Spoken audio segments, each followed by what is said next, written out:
Food per se is a very different kind of a production industry. So you have many production industries like automobile industry, shoe manufacturing industry. The greatest difference between any other manufacturing or production industry versus food, because food is something that you have to serve 4 times a day minimum. There are 6 services a day also, but four is minimum. And the window of consuming food generally is 1 hour. Breakfast we align with 8:30 to 9:30. If you have breakfast at 10:15, you don't call it a breakfast at all. So time is very critical. True. When it comes to food. It doesn't matter you provided great food yesterday, but what you provide today matters. So nobody is going to sit on the laurels of what you have accomplished. What is today matters a lot. You just tell, "Arey, we ran out of tutorial today." It's unacceptable.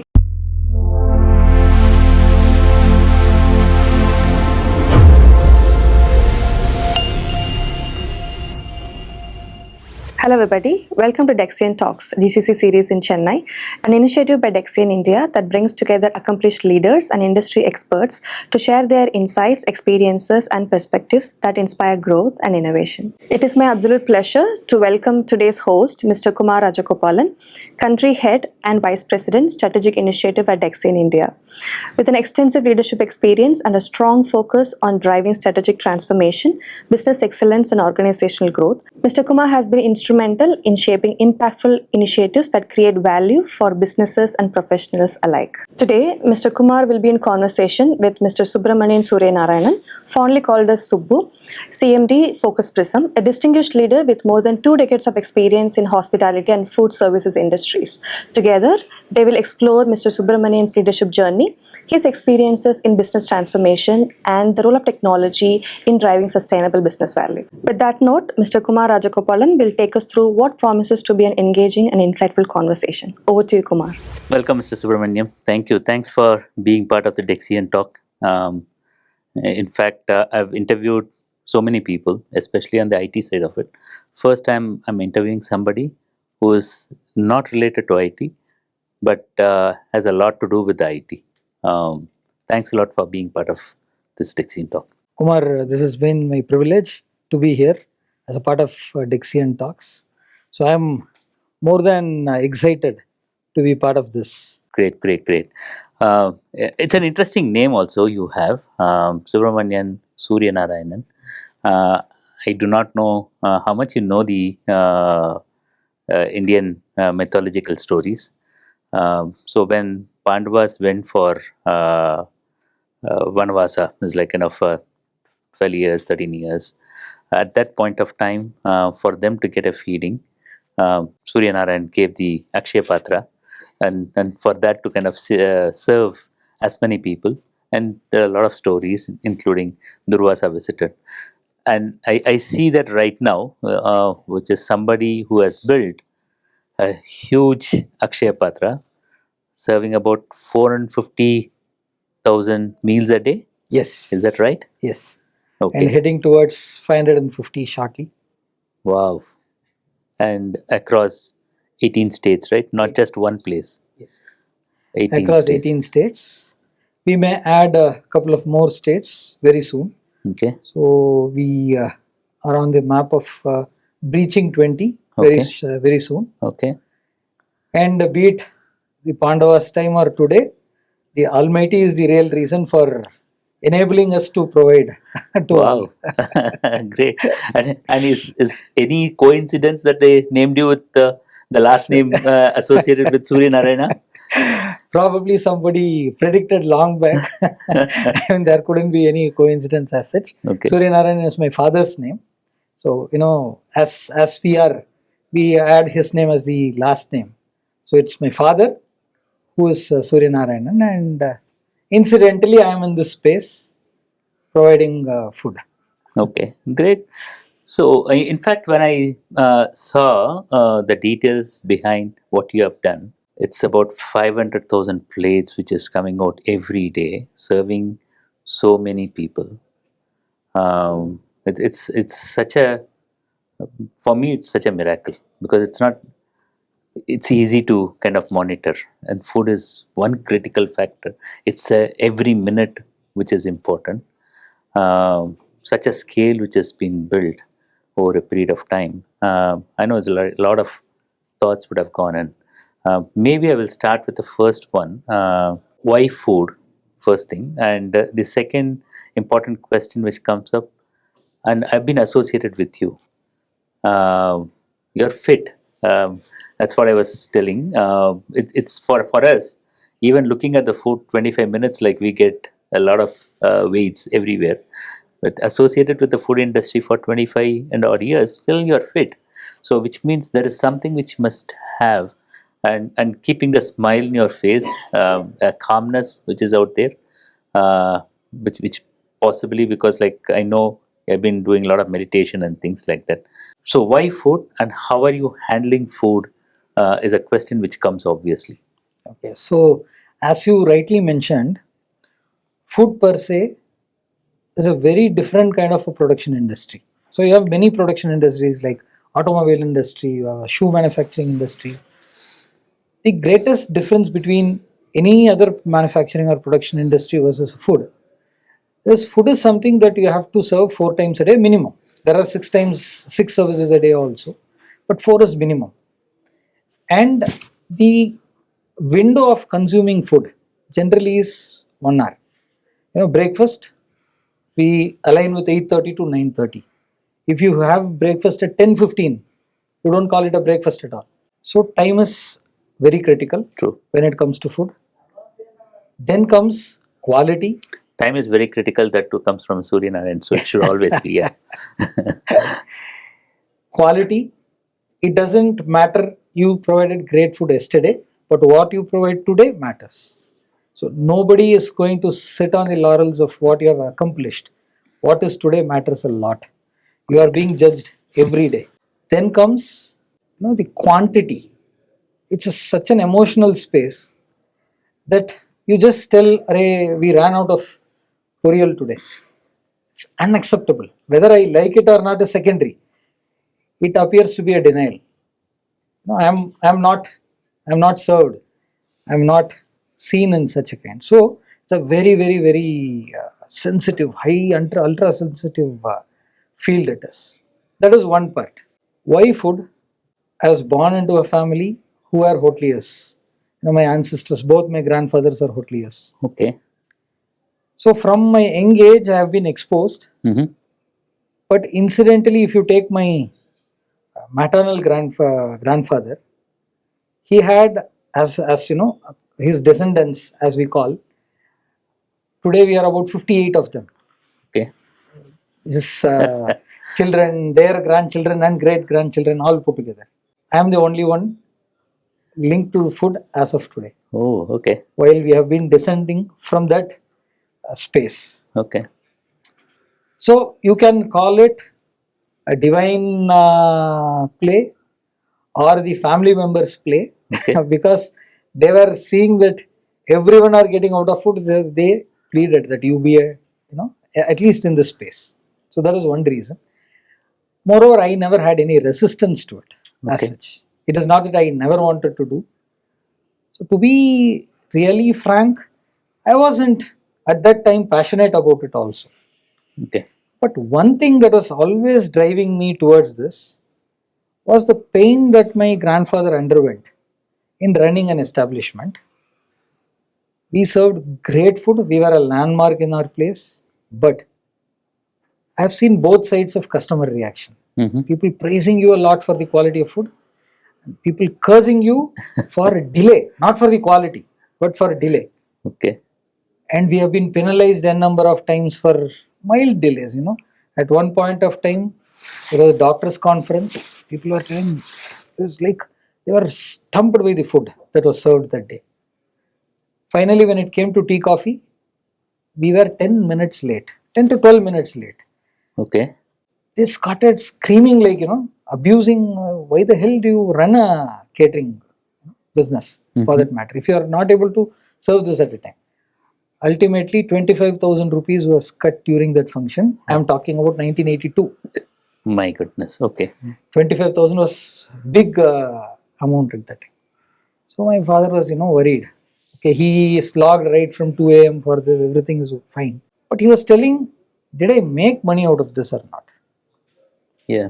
So somewhere something was running in my mind that I need to break this particular challenge that the entire industry faces. Okay.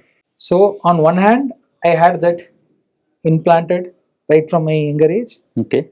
And when the opportunity came with no resistance in place, I just chose food. But one interesting fact which I wanted to tell on this one, you don't own any hotel, right? Yes. Zero hotel. No. But yet you serve 500,000 plates, which means that like more than any other hotel which they can think about it. Yes. Okay. So, when this option came for me to choose between a hotel and the other whatever I do today, which is called a contract catering segment, I obviously chose contract catering because of 2-3 key reasons. Hotel, you serve some good food, great food, people come, they enjoy. It's more of a luxury sort of. This is a necessity. What we serve to GCCs and other corporates, it's a necessity for them. It's a daily affair. It is not that you come, you go, you had one day meal and no, it's a daily affair. Okay. It has direct impact over productivity. Wow. So one small analysis we did. When we were in Royal Enfield, Oragadam, they were demanding, no, we need this fried item, we need that fried item, lunch, snack, everything. So they had no clue about how a fried item impacts their health in a longer run. I know.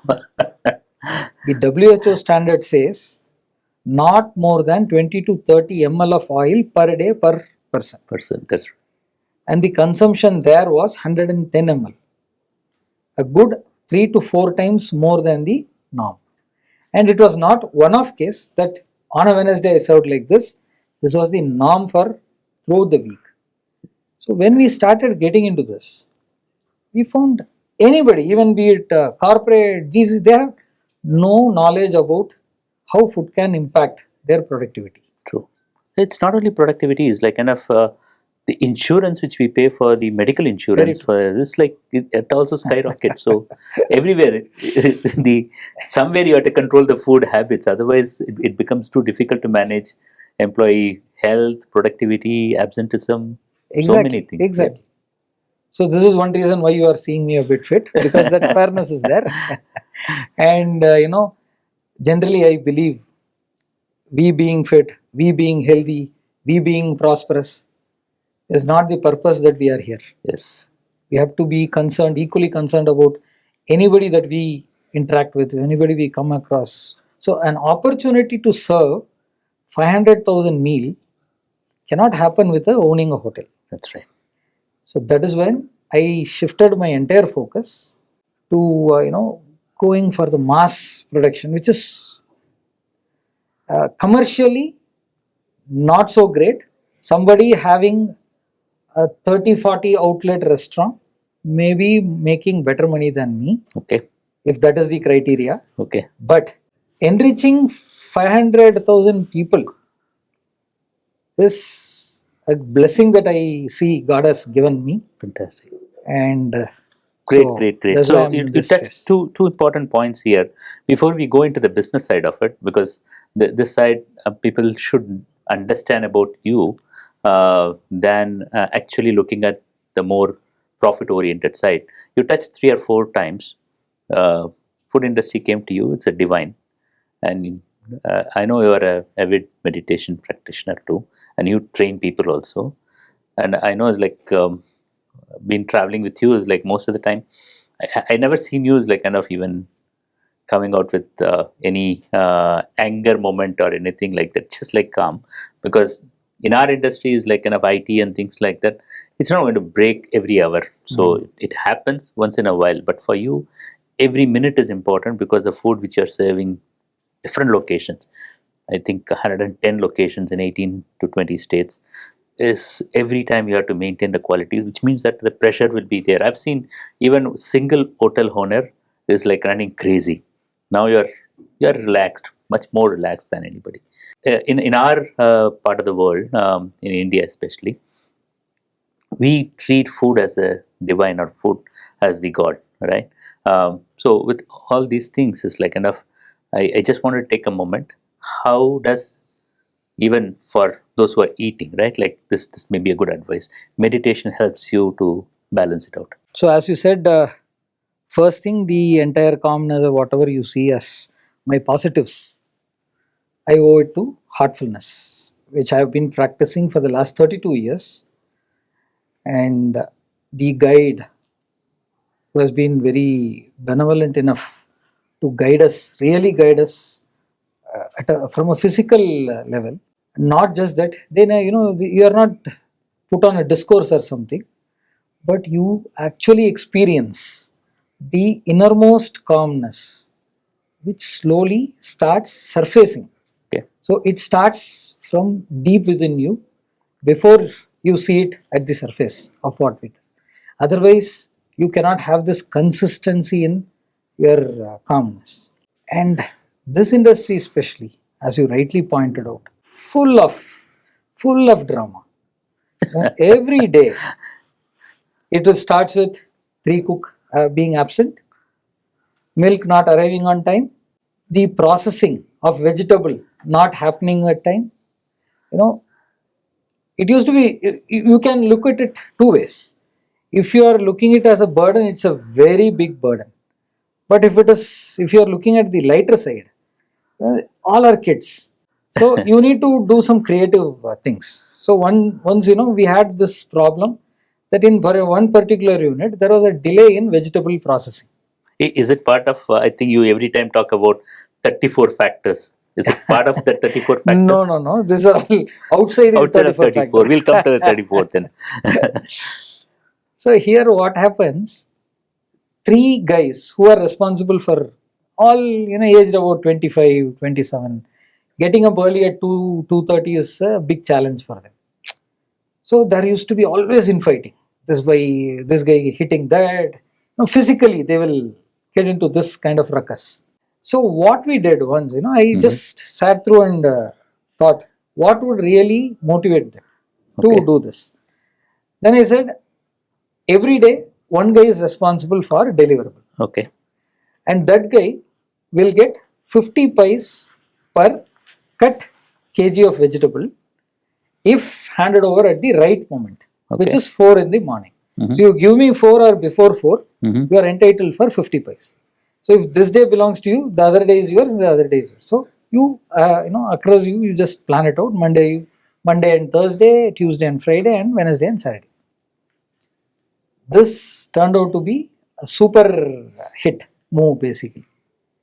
Now next step what I did, I also told them, get me the entire quantity. I have given you 500 kgs of beetroot, give me back 500 kgs of beetroot, processed and waste, separate. Now this gave me also a clue about how much of wastage is happening. Okay. So one simple problem of infighting turned out to be one of the 34 factors that we will see. Okay. Intentionally, it doesn't, I never had the idea of addressing one of the 34 factors. Okay, just you can introduce what is the 34. So it would be interesting to know about it. See, for example, the industry, I broadly define into 5 broad areas.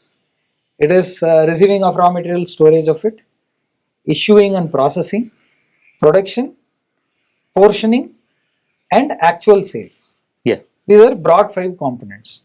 Under each component, when you say, for example, procurement, if I procure the best quality of urad dal, my idlis will be 28 paise cheaper. This is one factor. Now people go behind second quality. We are being paid only 30 bucks for a breakfast. Why should I go for the first quality of urad dal? Because they are unaware. First quality actually reduces your cost. As a standard, you have served the best, and at a cost parameter also you have. So this is one factor.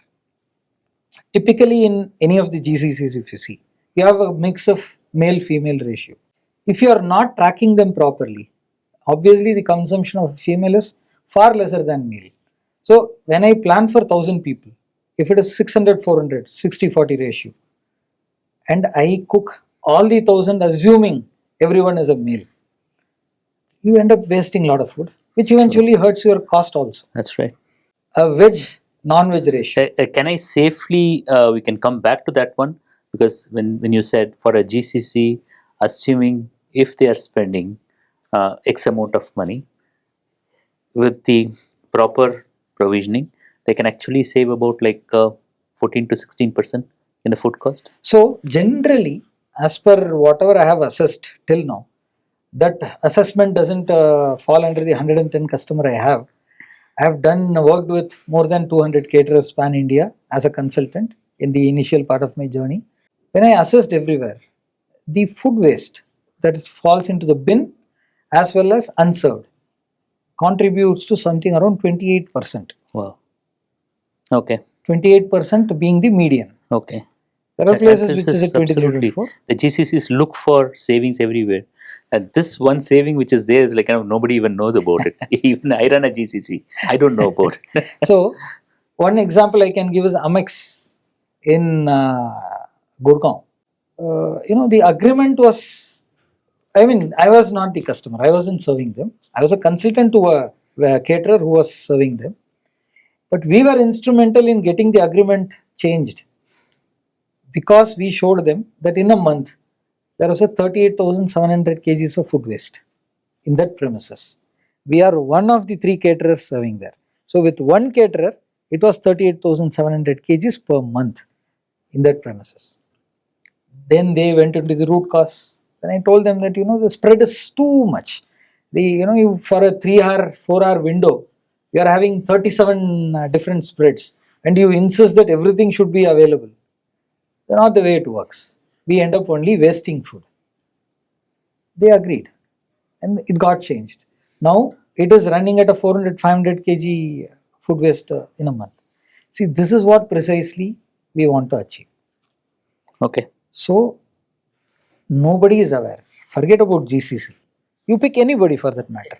The best of best. Food waste is a major this thing for the Nobody has country. an awareness about it. Okay.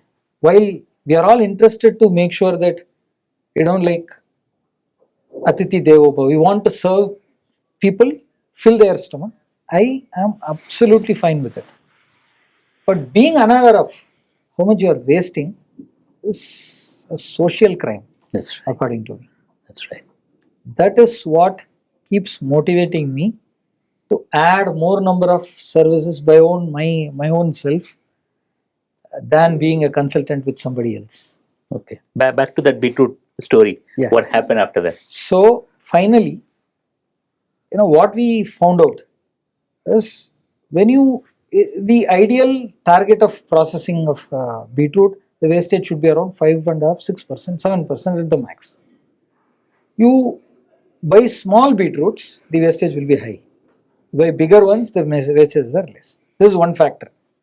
So when they give it back, and when I see that the wastage percentage is more than 6, I immediately get into inquiring about what happened. Is it because of the size? Okay. Is it because of more rotten or some extra wastages? Okay. Or poor performance by these guys? Okay. So it gets instantly analyzed and we stop it. Okay. Whatever be the... So 4 I have told you now, all the 4 becomes a factor of only 34 factors. 34 factors. So this, it's a micro level management on a daily basis. It is not that, okay, now today I have seen beetroot, forever beetroot, there will be no scams in beetroot. No. You just move your, focus, gone. Okay. That's perhaps the reason that, I have put focus prism. Okay. No, it's focus prism is like kind of when you are narrating, when all others are looking at 5 parameters, we are looking at 34 parameters. I'm not sure it's like kind of how much of tech involved in that, or it is everything is manually captured. So what do you guys do? I know it's like kind of the AI, vision AI and all will come later, but generally there should be some tech parameters which is running, right? Yes, yes. So when you said others are doing 5 parameters, actually it is not others. The best of best in the industry monitor 5 parameters. Otherwise, 70 to 75% of the entire flock monitor only 2 parameters. Okay. Sale, consumption. Okay. That's it. They don't know anything beyond this. Okay. Now, it is not that they are illiterate or they have poor governance or they don't have a vision. It is not that. It is precisely because there wasn't a tool that could facilitate or simplify this tracking. So, initial days when I started as a consultant, I used to consult, tell them, then they used to challenge me, no, this cannot happen. Yours is more theoretical, it is no practical and things like that. Then I got into implementation, put my guys at the floor and turned it around. People started believing it. But then for me, for a kitchen I had to put almost 15 guys to turn it around. Now if I have to handle 100 kitchens at a time, like I am today handling 70 odd kitchens at a time, then you need to have 1500 people just to turn it around. Okay. So that is when I was seriously started thinking about building a tech platform that could simplify all of this. So number one, without a tech platform, it is impossible. Impossible. You cannot achieve this. So with tech platform, what is it? Now tech platform, you don't have guys who are tech savvy. It's not a ITS industry or something. Thankfully, smartphones introduce some level of tech enablement into anybody. Naturally somehow this creeped into everyone. That was of little help for us. But still, if I'm going to tell a business owner, please track 34 factors daily, session wise, nobody is going to do it. So we have built a tech platform that helps us to identify and pop out only the inefficiencies. Okay. So that your focus for that day, for that session, is a minimum 3 or 4 aspects, which is easily traceable, and the impact is huge. So this is the analysis that we provide. So initially I tried Googled more than 400 odd sites internationally available that can help us monitor food cost. And everywhere the best I found was tracking 5 to 6 factors. Then I dropped the idea of, I would have spent more than 5-6 months in only researching which is the best tool available. Okay. Then somebody suggested, we will pick a tool and build over it. But then that will never become ours. You are banking on somebody else to build over it. Then I said, when it is only 5 factors and we are supposed to track 34, why don't we build ourselves? So I have a no tech, I have zero tech experience. I'm clear. I don't believe that, but okay. After having discussed with you even the idli preparations, I know how much you put the overall into the tech. Yeah. So, but I was very clear with what I wanted out of tech. So I engaged, my team size was 2 when I started the tech development, because I was thinking that, I know what is required. I have this guy, he will deliver it to me. That was a simple, approach that I had. Once we started, I was introduced to the world of creating a tech platform. It has got its own life cycle, starting from a case base structure, MVP to final testing. Okay. It was a huge cycle. Okay. And everybody had an expertise of a specific area. It is not that, okay, this guy is there, he will do testing also. No. This guy, he says he's back end, he says I'm front end, I'm UI, he's UX, he's more into architecture. Then slowly the team expanded and we went on to build a 42-member tech team. By 2016, Out of the 5,600 employees you have Yes. in multiple locations. Yeah. Okay. So our tech, we have a very sleek, good tech team, because we are not here to cater technology to anybody. It is for our own purposes that we have created. Of course, I am extending it even to my competitors today. So I know we both bid for the same contract. Still, my technology is with my competitor. So the tech idea of building the tech platform is to make this 34 factors easily traceable. Moreover, it filters, there is a business intelligence layer to it, which gives you exactly what is to be focused today. True. So this, it is more of need that pushed me into development of a tech platform than my own thought of getting into a tech part. This is a fantastic conversation between Mr. Kumar and Mr. Subramanian so far. In this conversation, we were amazed to learn the scale and complexity of the operations, serving thousands of meals every day across multiple states and managing an extensive network of kitchens and delivering consistent quality at scale. There's much more to uncover in this discussion between Mr. Kumar and Mr. Subramanian. So join us next week as we continue this fascinating discussion. Until then, thank you for watching Dexian Talks. We are Dexian, in the business for good.